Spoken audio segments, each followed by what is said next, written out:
Buenas tardes, muchas gracias por la invitación, señoras senadores, señores senadores. Me toca, después de Marisa Herrera, ser la única mujer en el día de hoy.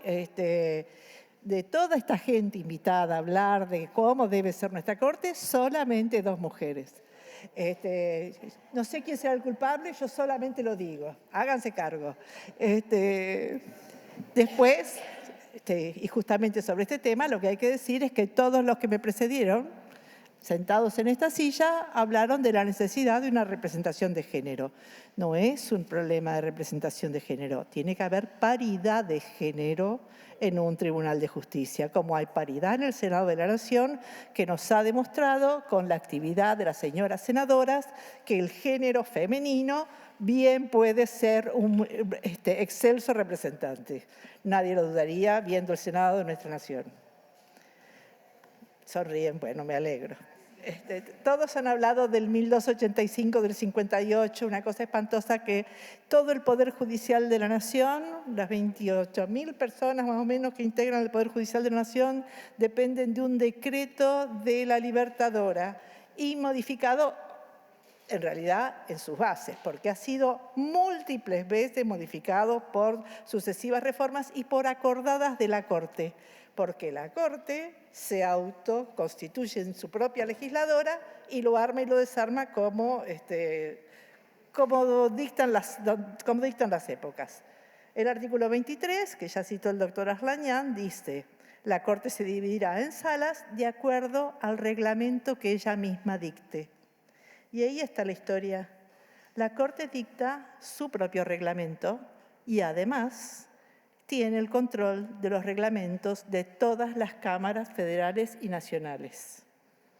Hay una funcionaria en la Corte, experta en reglamentos, y cuando una cámara se constituye como tal, y yo esto lo he vivido por ser presidenta de la Cámara de Casación Ordinaria, tiene que llevarle su reglamento o cualquier modificación del reglamento a la Corte y la Corte lo pasa por el filtro del 1285. Así que el pecado original del 1285 se transmite a todos los reglamentos del Poder Judicial. Y esto es algo que los señores y las señoras senadoras tienen oportunidad de modificar porque finalmente el 1285 es una ley. Y esto rige cómo funciona el Poder Judicial. Hablaban ustedes de la posibilidad, el senador Parrilli, de la remoción o la revalidación del cargo de juez periódico. Es difícil que esto pudiera transponer el filtro constitucional, porque la Constitución dice que el cargo de los jueces es vitalicio mientras dure su buena conducta. No dice vitalicio. No, pero durarán en sus cargos. Lo que sí se Déjenla puede la expositora hacer, de ahí. ¿no? Bueno, y esto es, a ver, la intangibilidad de los sueldos y el cargo permanente es lo que garantiza que los jueces puedan ser independientes y será responsabilidad de ellos serlo. Porque la independencia judicial, la garantía de los ciudadanos, es obligación de los jueces, ¿no? Bueno, y ahí está para los ciudadanos la obligación de controlar esto también. Pero lo que sí se puede hacer es que periódicamente, 7 años, dijo el doctor Arlañán, para los adjuntos de la Universidad de Buenos Aires, 7 años, 5 años, que los jueces rindan cuenta de su gestión y que exhiban qué hicieron esos 5 años y cuánto recibieron y cuánto sacaron. Digo, hablando del flujo, porque finalmente el Poder Judicial no deja de ser una burocracia y una burocracia tiene que mostrar cómo trabaja. Y esto nos permitiría a nosotros, los ciudadanos, saber si esta dependencia tiene algún inconveniente, no la tiene, si reforzamos, si no reforzamos, tarea del Consejo de la Magistratura. Sin embargo, no es tarea del Consejo de la Magistratura todavía, el Consejo de la Magistratura no ha llegado a eso. Este problema de que todos los reglamentos se rijan por el 1285 trae acá una novedad. Zaffaroni lo insinuó, Arlañán también lo dijo, el problema de la acumulación de causas que terminan en el 280 y que además duran en la Corte entre 4 y 6 años mínimamente, no solo trae problemas para el ejercicio profesional, para los justiciables, sino también para todos los tribunales que tienen su producción pendiente de que la Corte resuelva algo. Y esa masa impresionante de expedientes que está allí demorado en la Corte no termina de salir de las estadísticas de los tribunales, lo que engrosa ficticiamente el trabajo que se produce, ¿no? Así que también esto hace al funcionamiento en general del Poder Judicial. Pero, y aquí podríamos haber hablado con Dukelski para ponernos de acuerdo, los tiempos judiciales no son los mismos que los tiempos políticos. Ustedes, señores senadores, señoras senadoras, están trabajando ahora con rapidez sobre este tema y han pasado a lo mejor 2 años antes sin haberlo abordado porque no se daba el momento político para tratarlo. Los tiempos judiciales se caracterizan por la regularidad y la previsibilidad que está dada por las leyes que reglamentan el ejercicio del Poder Judicial. Si el ciudadano no puede tener previsibilidad sobre los tiempos judiciales, no puede organizar su vida. Digo, no vale la pena hacer un juicio si no sabes si va a terminar en 10 años, en 20 o en 6 meses. Es muy difícil afrontar la vida así. Lo que hace la Corte con esa masa flotante de expedientes que no mueve es romper la previsibilidad. Y entonces esto le permite sentarse arriba de toda esa cantidad de expedientes y sacar, de acuerdo a la urgencia o de acuerdo a la necesidad, a la complejidad y al tiempo mediático, el expediente que quiere sacar. Porque la selección en ese volumen siempre es una selección arbitraria. Es muy difícil hacer esa selección. Y esa arbitrariedad, ¿por qué está regida? ¿Quién es el que decide quién es esa arbitrariedad? De hecho, cuando el doctor Rosenkrantz asumió la presidencia de la Corte, ante la primera discusión que hubo sobre la forma de ejercer la presidencia, ¿qué hicieron los colegas? Le quitaron la posibilidad de selección de los asuntos que iban a tratarse. Porque la agenda de los jueces es el poder.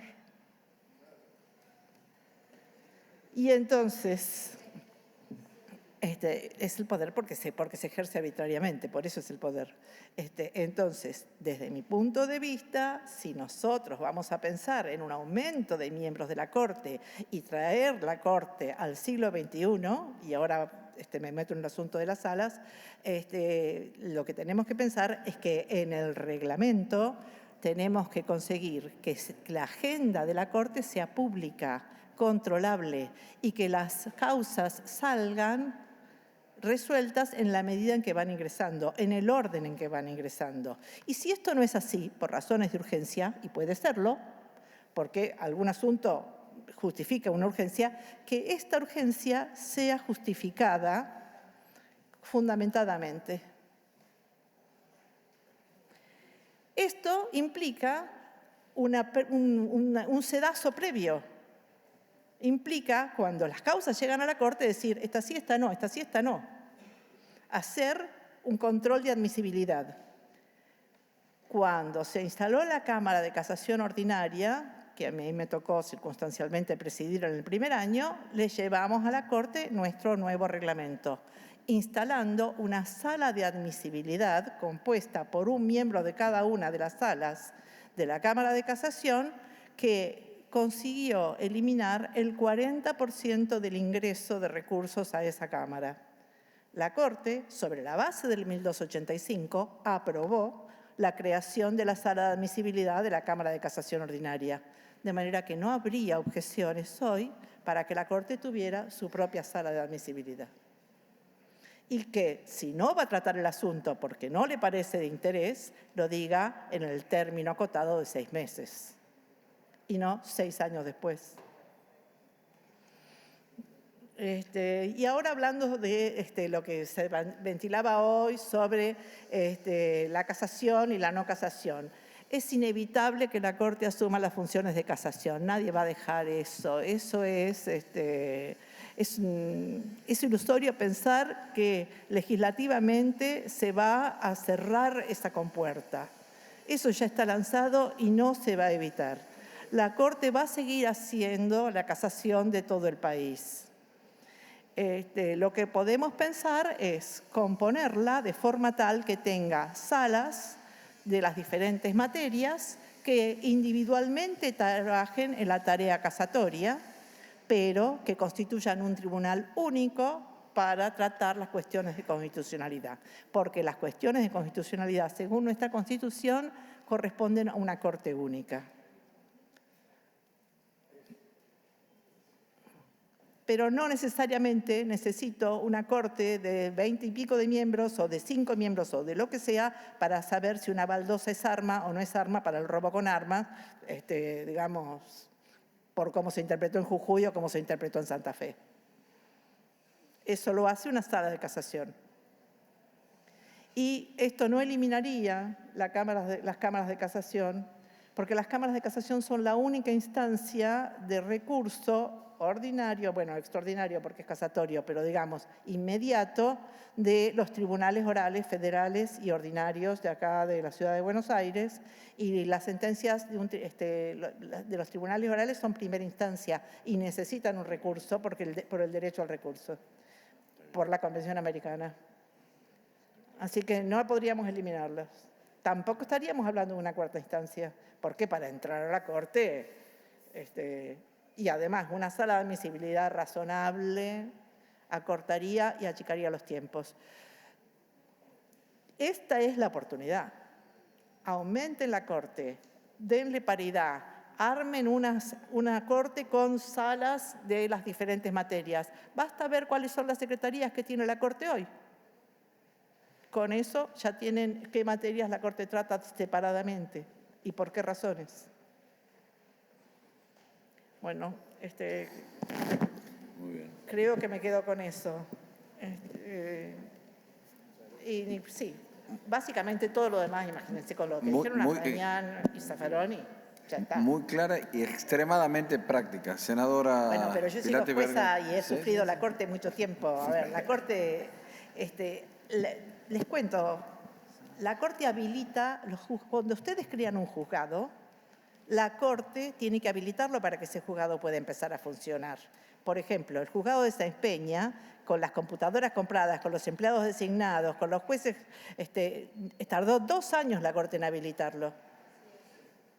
Porque la Corte se toma sus tiempos. La Corte distribuye los lugares de estacionamiento a los jueces. Digo, el Consejo de la Magistratura administra el Poder Judicial, es cuestionable. Muchas gracias, doctora. La doctora Pilati Vergara, senadora.